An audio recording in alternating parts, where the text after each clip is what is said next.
Welcome to Saturday Night at the Movies. I'm your host, Glenn Holland. Tonight's movie is the British mystery thriller The Lady Vanishes, released in the United States by 20th Century Fox in 1938. Alfred Hitchcock directed from a screenplay by Sidney Gilliat and Frank Launder, adapted from Ethel Lynn White's 1936 novel The Wheel Spins. The Lady Vanishes stars Margaret Lockwood, Michael Redgrave, Paul Lucas, and Dame May Whitty, with Cecil Parker, Lyndon Travers, Naughton Wayne, and Basil Radford. In the mountainous Central European nation of Bandrika, a motley group of travelers have been stranded by an avalanche that has immobilized their train. They've taken shelter for the night in a small village hotel, taking whatever accommodation is available. Two British gentlemen, Caldecott and Charters, have been relegated to a maid's room. Three young British women on holiday gather in another room to mark the return of one of them, Iris Henderson, to London to marry. An elderly governess and music teacher, Miss Froy, who has lived in the country for several years, is in one room, and in another are a secretive couple, Mr. Todhunter and his supposed wife, who are in the midst of an affair. Folk dancers in a room on an upper floor disturb both Iris, who is trying to sleep, and Miss Froy, who's enjoying the song of a street singer outside her window. The dancers are performing for a young musicologist, Gilbert Redman, who is studying the folk music of the region. Iris bribes the hotel manager to throw Gilbert out of his room, but Gilbert retaliates by bringing his things down to Iris's room and refusing to leave. As the hotel's guests settle down for the night, the street singer is strangled to death by an unseen assailant. The next morning, as the travelers board their train, Iris is helping Miss Froy with her luggage when she's hit on the head by a planter pushed from a balcony. Miss Froy helps Iris to board the train, where she loses consciousness. When she comes to, she is in a compartment with Miss Froy and a group of other travelers who seem not to understand English. Iris and Miss Froy go to the dining car together, where they have tea, with Miss Froy insisting to the waiter that hers be made with a special brand of herbal tea she herself provides. Afterwards, they return to the compartment, where Iris falls into a deep sleep. When she awakens, Miss Froy has vanished, and the other passengers in the train insist that the English lady never existed. The Lady Vanishes began as a rather different movie with a different director. Screenwriters Sidney Gilliat and Frank Launder sold an adaptation of Ethel Lynn White's 1936 novel The Wheel Spins to British producer Edward Black. He hired American Roy William Neill to direct and sent a location crew to Yugoslavia for background shots. But when a crew member had a minor accident there, the local authorities reviewed the script and discovered it ridiculed the Yugoslavian army. The crew was deported and production was shut down. The next year, Alfred Hitchcock was looking for a picture to direct to fulfill his contract with Black before departing to work in the United States. Black offered him The Lady Vanishes, and Hitchcock immediately agreed. He recast the film and made some changes to the beginning of the script to speed things along and added a more exciting climax. But the resulting film was substantially the work of Gilliat and Launder, although Hitchcock's wife, Alma Reville, who collaborated with him, also received screen credit. The movie differs substantially from White's novel and offers what critic Frank Miller, in a 2003 essay for Turner Classic Movies, called a healthy helping of those traits that would distinguish Hitchcock's films: deceptive appearances, sly humor, a tangled international plot, and what he called the MacGuffin, a nonsensical device used to motivate the action and suspense.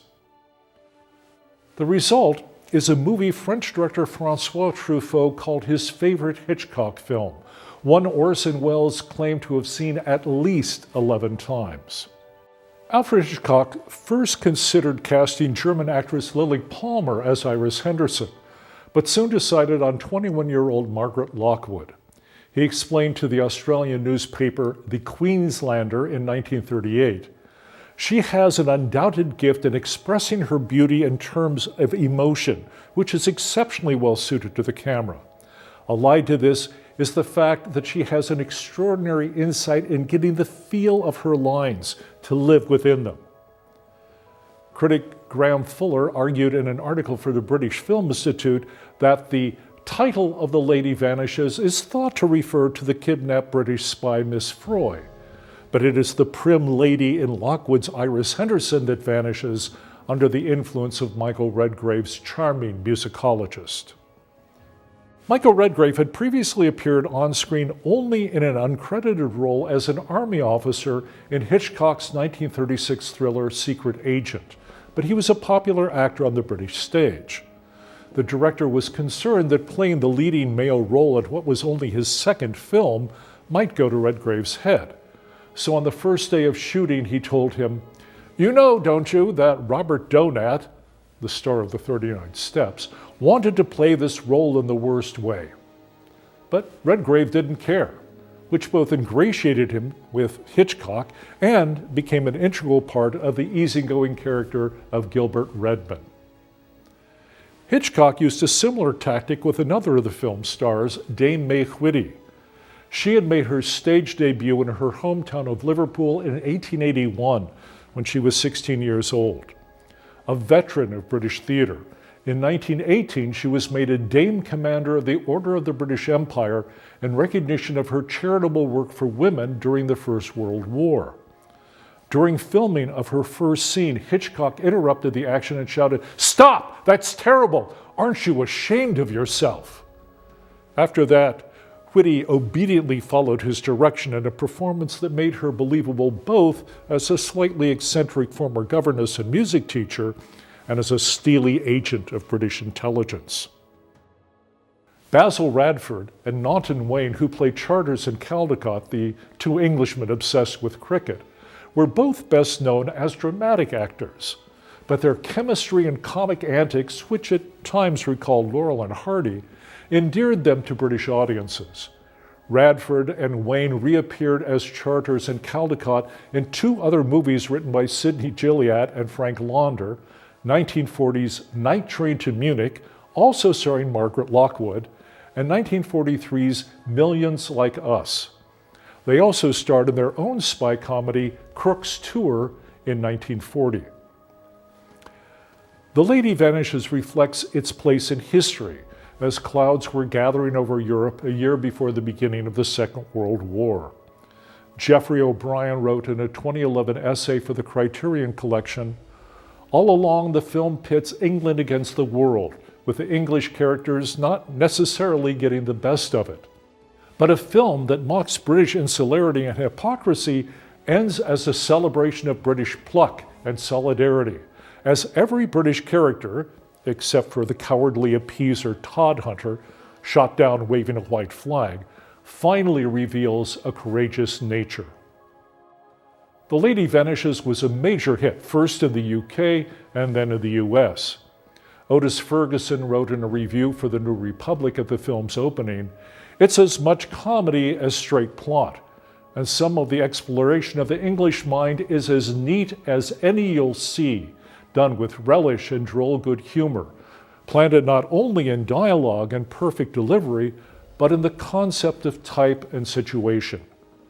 The acting here, too, is all of a piece with the mood of the thing, but more than any of the English-speaking film men, Hitchcock is a one-man show." As Frank Miller wrote for TCM, The Lady Vanishes was one of those rare films that hit pay dirt on its initial release and has never lost its luster as a classic. French director François Truffaut claimed he often watched the movie twice in a single week. He once told Hitchcock, "Since I know it by heart, I tell myself each time that I'm going to ignore the plot and study the technique and effect. But each time, I become absorbed by the characters and the story that I've yet to figure out the mechanics of the film." Michael Wilmington summed up the movie's enduring allure in a 1998 essay for the Criterion Collection. The Lady Vanishes remains the funniest film Hitchcock ever made. The first time or the 100th, the special alchemy of laughs, love, and terror keeps its spell. The lady may vanish, but the movie stays with us always. Please join us again next time for another Saturday Night at the Movies. I'm Glenn Holland. Good night.